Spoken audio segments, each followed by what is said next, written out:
اچھی بات ہے، میں نے بھی چیک نہیں کیا کہ انہوں نے کتنا پیسہ اس کے اوپر رکھا ہے. میرا تو یہ تھا کہ 10 ارب روپے صوبائی حکومت کو رکھنے چاہیے صوبے میں، اس کے علاوہ مرکز میں رکھنے چاہیے، اور ان شاء اللہ تعالیٰ اسی سال ہم جو ہے اس چشمہ رائٹ لفٹ کم گریوٹی کینال کی افتتاح کریں، اور ان شاء اللہ تعالیٰ وہ ہوگا، اور تاکہ ہماری جو واٹر یوٹیلائزیشن ہے خیبر پختونخوا وہ پورا ہو. اچھا، آپ میں دیکھ رہی تھی، خیر یہ بجٹ کی کاپی میرے پاس، اس میں دیکھ رہی تھی میں کتنی رقم مختص کی گئی ہے. آپ نے بھی اپنی گفتگو میں ذکر کیا تھا پولیس کی تنخواہیں کم ہیں. خیبر پختونخوا میں بہت زیادہ اس چیز کو ایک زمانے میں گلوریفائی کیا جاتا رہا کہ پولیس ریفارمز ہو چکے ہیں اور بیسٹ پرفارمنگ پولیس ہے. آپ ظاہر ہے ایک سیاسی ورکر کے طور پہ، لیڈر کے طور پہ وہاں جانا ایک الگ بات ہے، گورنر کے طور پر خیبر پختونخوا کی صورتحال کو آپ کیسے دیکھتے ہیں کہ ان ایشوز پہ کوئی کام ہوا ہے وہاں پہ، یا ابھی بھی بہت کچھ کرنے کی ضرورت ہے؟ دیکھیں، چلو میں غلط ہوں، ان کی مان لیتے ہیں. غیر سیاسی پولیس تھی، 10 سال ٹریننگ دی، تو ان کے ساتھ جو ٹائم گزرا، ان کا بھی جو مشکل ٹائم کا تھا، تو غیر سیاسی پولیس کیا کر رہی تھی؟ یہی لوگ کہہ رہے تھے نا کہ ہمارے ساتھ یہ کریں. ہم نے کہا آپ نے تو پولیس کو غیر سیاسی کر دیا تھا. ابھی آپ کہہ رہے ہیں ہمارے ساتھ یہ. ہم تو اس وقت بھی کہتے ہیں غیر سیاسی پولیس نہیں ہے، یہ ان کو استعمال کرتے ہیں، یوٹیلائز کرتے ہیں، اور یہ ہمیشہ کھڑے ہو کہتے تھے نہیں یہ غیر سیاسی پولیس ہے، ہماری کوئی بات نہیں مانتی، اور یہ چیز ہے. پھر تو غیر سیاسی پولیس نے آپ کے ساتھ جو کیا، تو آپ نے اس کو کیا بگاڑ لیا؟ آپ مجھے بتائیں کہ اگر یہ کہتے ہیں علی امین صاحب سے لے کر باقی ان کی پارٹیوں تک ان کے ساتھ جو زیادتیاں ان پولیس نے کی، میں سمجھتا ہوں کچھ لوگوں کے ساتھ بہت زیادتیاں کی. کچھ لوگ پولیس کے سیاسی بھی بن گئے تھے، کمپین بھی کر رہے تھے. اچھا، اور وہ ان کو بھی پتہ ہے کہ کس کے لیے کمپین کر رہے تھے، اور ہمیں پتہ ہے کس کے لیے کمپین کر رہے تھے. تو کیا بگاڑ لیا ان کا صوبائی حکومت نے؟ کچھ کیا ان کا؟ کچھ بھی نہیں کر سکتے، صرف باتیں. تو اب یہ معاملہ آگے کس سے بڑھے گا؟ اگر خیبر پختونخوا نے ترقی کرنی ہے اور جو ضم شدہ اضلاع ہیں ان میں آپ کہہ رہے ہیں ایک تاثر بھی ہے، وہاں کے بہت سارے صحافی یہ کہتے ہیں کہ جتنا فنڈ آیا ہے اس حساب سے ترقی کی شرح آپ کو وہاں پہ نظر نہیں آتی، تو آپ اس کو کریں گے؟ بات یہی ہے نا، میں کہہ رہا ہوں کہ جتنا فنڈ آیا کیا وہ اتنا خرچ ہوا ہے؟ انہی جگہوں پہ خرچ ہوا ہے یا کسی اور جگہ پہ خرچ ہوا ہے؟ دوسری بات یہ ہے کہ اگر یہ چیزیں نہیں ہیں تو ابھی آہستہ آہستہ فارمر جو فاٹا مرج ڈسٹرکٹس میں یہ آوازیں اٹھ رہی ہیں کہ ہم سے جو وعدہ کیا گیا تھا وہ پورا نہیں ہوا. ابھی بھی اگر آپ دیکھیں کہ پاٹا کے علاقے میں جو ہے ٹیکس کے اوپر بات چیت ہو رہی ہے کہ ہم ٹیکس نہیں دیں گے. ہمارے ساتھ کمٹمنٹ ہوئی تھی 10 سال کی، ہم ٹیکس دینے کے قابل نہیں اور ہم ٹیکس نہیں دے رہے ہیں، اور بڑے تمام پولیٹیکل پارٹیز اکٹھی ہوئی ہیں. میں نے بھی وفاقی حکومت کو مشورہ دیا کہ پاٹا کو اس دفعہ دوبارہ آپ ٹیکس ایگزمپٹ کریں. پچھلے سال بھی ہماری جب 16 مہینے کی حکومت تھی اس میں ٹیکس ایگزمپٹ ہوئے تھے، اس دفعہ بھی کریں، اور اس کے بعد بیٹھ کر ان کے ساتھ جو بھی پلاننگ کرنی آپ کریں. پرابلم ہمارے ساتھ یہ ہے کہ ابھی جو بیماری آ گئی تو فوراً اس کا عارضی حل نکالتے ہیں، پھر پکا حل نہیں نکالتے. تو اس چیز کے لیے بھی ہمیں جو ہے، اور دوسری بات یہ ہے کہ کیا کریں گے. میں تو پہلے دن سے کہا کہ میں صوبے کی ترقی میں رکاوٹ نہیں بنوں گا. میں کہتا ہوں کہ آئیں مل کر صوبے کی ترقی کریں، تمام سیاسی جماعتوں کو ساتھ مل کر چلیں، اور اس صوبے کو ہم جو ہے کچھ ترقی یافتہ بنائیں، کیونکہ ہم بہت پیچھے رہ چکے ہیں. پہلے تو وہاں پہ ایک مخالفت اور مخاصمت کا ماحول تھا نا، مولانا صاحب اور پی ٹی آئی کی آپس میں بنتی نہیں تھی. اب وہ آپس میں ذرا اکٹھے ہو رہے ہیں. آپ کو لگتا ہے سندھ آپ کا صوبہ ہے، خود آپ اسی صوبے سے تعلق رکھتے ہیں، آپ کو لگتا ہے کہ اس اتحاد سے کوئی صوبے کا فائدہ ہوگا؟ مولانا صاحب اور پاکستان تحریک انصاف ایک پلیٹ فارم پہ اگر ہوں تو؟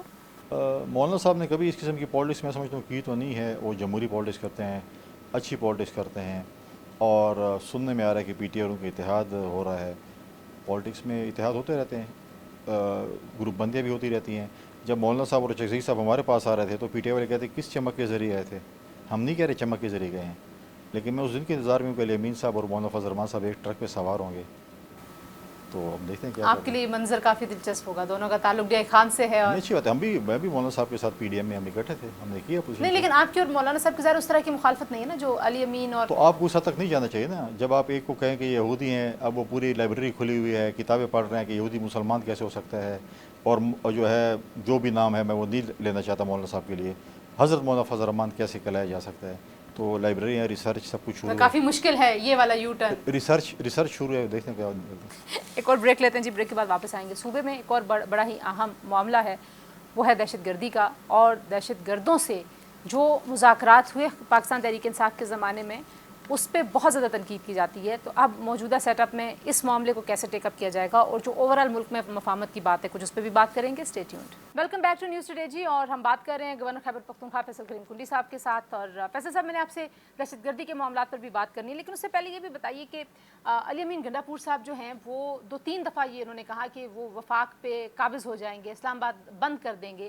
ماضی میں کیونکہ ہم بدقسمتی سے دیکھ چکے ہیں اس کی ایک پریکٹیکل مثال بھی، تو پھر شاید اس بیان کو لوگ بڑا سنجیدہ سمجھتے ہیں اور اس کو صرف سیاسی بیان سمجھ کے اگنور نہیں کرتے. تو آپ کو کیا لگتا ہے جب آپ ایسے بیانات سنتے ہیں وزیر اعلیٰ کی حیثیت سے ان کو یہ بیان دینے چاہیے؟ آپ کیسے دیکھتے ہیں آپ اس کو؟ دیکھیں کہنا آسان ہے اور کرنا بڑا مشکل ہے. مجھے نہیں لگتا کریں گے، اور اگر وہ کریں گے تو جو قانون ہے وہ اپنا جو قانون کو ہاتھ میں لے گا اس کے ساتھ اپنا قانونی کارروائی کی جائے گی، قانون اس کے ساتھ نپٹے گا. ایسا سچ آپ نہیں کہہ سکتے کہ سی ایم ہے اور میں صوبے پہ مرکز پہ حملہ کر لوں گا یہ کروں گا. یہ ایک سیاسی بیان تو ہو سکتا ہے لیکن وہ کریں گے نہیں، کیونکہ جتنی زیادہ میٹنگ ہے وہ محسن نقوی صاحب سے کرتے ہیں، کسی اور سے شاید کرتے نہیں ہیں. تو اسلام آباد کا جو ہے وہ لا اینڈ آرڈر جو ہے وہ محسن نقوی صاحب کے پاس انٹری منسٹر ہے. محسن نقوی صاحب میں کوالٹیز ہیں کہ وہ ان کو جو ہے وہ سنبھال لیں گے. کچھ دہشت گردی کے حوالے سے بھی بات کرتے ہیں. دہشت گردی کا معاملہ ظاہر ہے پورے ملک کا معاملہ ہے، لیکن بالخصوص خیبر پختونخوا میں کافی یہ ایک ہاٹ ٹاپک رہا ہے کیونکہ صوبے نے بہت بھگتا ہے اس کو، اور یہ بھی بڑی تنقید کی جاتی رہی کہ مذاکرات جو کیے گئے ماضی کی حکومت میں اس سے بہت نقصان ہوا. آپ کو لگتا ہے کہ اس وقت جو حالات ہیں ایک بار پھر دہشت گردی کے واقعات ہو رہے ہیں تو کیا کرنا چاہیے صوبے میں حکومت کو، اور آپ اس میں کیا کردار ادا کریں گے؟ دیکھیں بہت امپورٹنٹ ایشو ہے لا اینڈ آرڈر کا. لا اینڈ آرڈر کی سچویشن خیبر پختونخوا کی پہلے بہت سنبھل چکی تھی، پھر اس کے بعد خراب ہوئی، ابھی بھی خراب ہے. آپ دیکھیں جب کیونکہ 18ویں ترمیم کے بعد لا اینڈ آرڈر جو ہے وہ صوبے کا مسئلہ ہے، صوبے کی ذمہ داری لا اینڈ آرڈر کنٹرول کرنا. میرا اپنا ڈسٹرکٹ ہے، سی ایم صاحب کا ڈسٹرکٹ ہے، جہاں پہ جج اغوا ہوتے ہیں، جہاں پہ 8 سیکورٹی اہلکار کسٹم ایجنٹس کے جو ہے وہ شہید کیے جاتے ہیں، جہاں پر لگی سیمنٹ فیکٹری پر حملے کیے جاتے ہیں. سی ایم خود کہتا ہے کہ میں بتا دیتا ہوں. تو پھر اگر یہ سچویشن ہو تو لا اینڈ آرڈر کو آپ کو پتہ ہوگا کہ کیا پوزیشن ہوگی.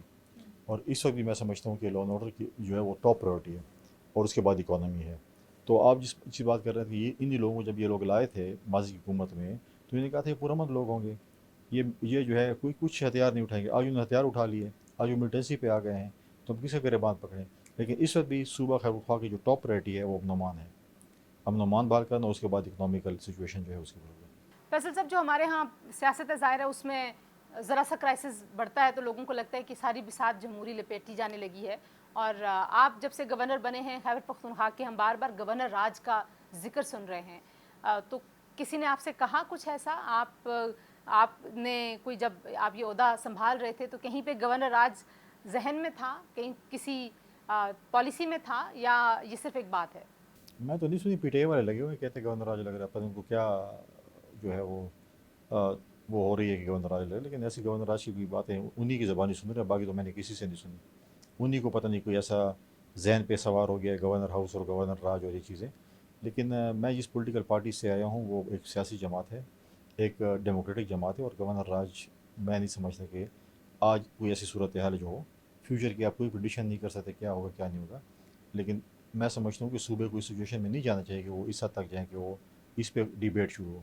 لیکن فی الحال پی ٹی آئی کے لوگوں کو پتہ نہیں ایک جو ہے وہ ذہنی پتہ نہیں وہ ہو رہا ہے کہ پتہ نہیں گورنر راج لگ رہا ہے کچھ ہو رہا ہے. ٹھیک ہے، آپ کہہ رہے ہیں کہ گورنر راج جو ہے وہ اس کے کوئی آپشنز نہیں ہیں. اوورال مفاہمت کے حوالے سے بھی بتا دیجیے. زرداری صاحب کی طرف بہت سارے لوگ دیکھتے ہیں، اور ظاہر ہے جن لوگوں کے پاس جیسے آپ جیسی شخصیات ہیں، آپ لوگ کیا کردار ادا کر سکتے ہیں اس وقت جو ملک میں ایک ماحول بنا ہوا ہے اس میں مفاہمت کے لیے کیسے اس معاملے کو آگے بڑھایا جا سکتا ہے؟ دیکھیں پریزیڈنٹ زرداری صاحب کے پاس یہ کوالٹیز ہیں، اور ماضی میں جب 18ویں ترمیم ہوئی یا باقی ترمیم ہوئی، این ایف سی ایوارڈ ہوا، ہمارے پاس سمپل میجورٹی بھی نہیں تھی اور یونینیمسلی انہوں نے کرایا. ہمیشہ انہوں نے ایک مفاہمتی کردار ادا کیا، اور ان میں آج بھی کوالٹیز ہے، اور لوگ انہی کی طرف، یہ ملک انہی کی طرف دیکھ رہے ہیں کہ وہ ایک کردار ادا کریں گے، اور ان شاء اللہ تعالیٰ کردار ادا کریں گے، مفاہمت کا کردار ادا کریں گے. اور ان شاء اللہ تعالیٰ بہت جلد دیکھیں گے کہ وہ اس میں ایک اہم رول پلے کریں گے، اور تمام سیاسی جماعتوں کو اکٹھے بٹھا کر جو ہے اس کو جو ہے اس چیز کو حل کریں گے. آپ کہہ رہے ہیں کہ سب کو بیٹھنا چاہیے، لیکن اگر عمران خان صاحب بیٹھنا نہیں چاہتے، نون لیگ کہہ رہی ہے، آپ شروع سے کہہ رہے ہیں، اور اگر وہ ٹیبل پہ آ کے بیٹھیں گے نہیں تو پھر یہ معاملہ کیسے آگے بڑھے گا؟ بات تو یہیں پہ لگتا ہے کہ پھنسی رہے گی، اور 9 مئی سے ہم آگے نکل نہیں پا رہے. اس معاملے سے نکلیں کیسے اب؟ اگر وہ این آر او مانگ رہے ہیں تو این آر او تو نہیں مل سکتا، شرائط پہ تو نہیں ہو سکتی مذاکرات. این آر او ہو گیا نا کہ وہ کہتے ہیں میرے ساتھ بات کریں، پھر اس کے بعد جو ہے پہلے مجھے یہ چیزیں کریں، مجھے چھوڑیں، پھر یہ کریں. دیکھیں آپ اگر گرفتار ہوئے ہیں تو اپنی کرتوتوں کی وجہ سے ہوئے ہیں. آپ کی کرتوت اگر اچھے ہوں گے تو آپ کی ضمانتیں ہو جائیں گی، اگر آپ کی کرتوت برے تھے تو آپ کو سزا ہوگی. یہی لوگ کہتے تھے جب زرداری صاحب اریسٹ ہوئے، یا نواز شریف صاحب، یا فریال تالپور صاحبہ، یا ہمارے باقی لوگ ہوئے تھے، تو انہوں نے کہا تھا کہ عدالتیں آزاد ہیں، غیر سیاسی ہیں، اور عدالتوں سے انصاف ملے گا. عدالتیں آج فیصلہ کر لیں کہ انہوں نے عمران خان کو چھوڑنا ہے تو چھوڑ دیں.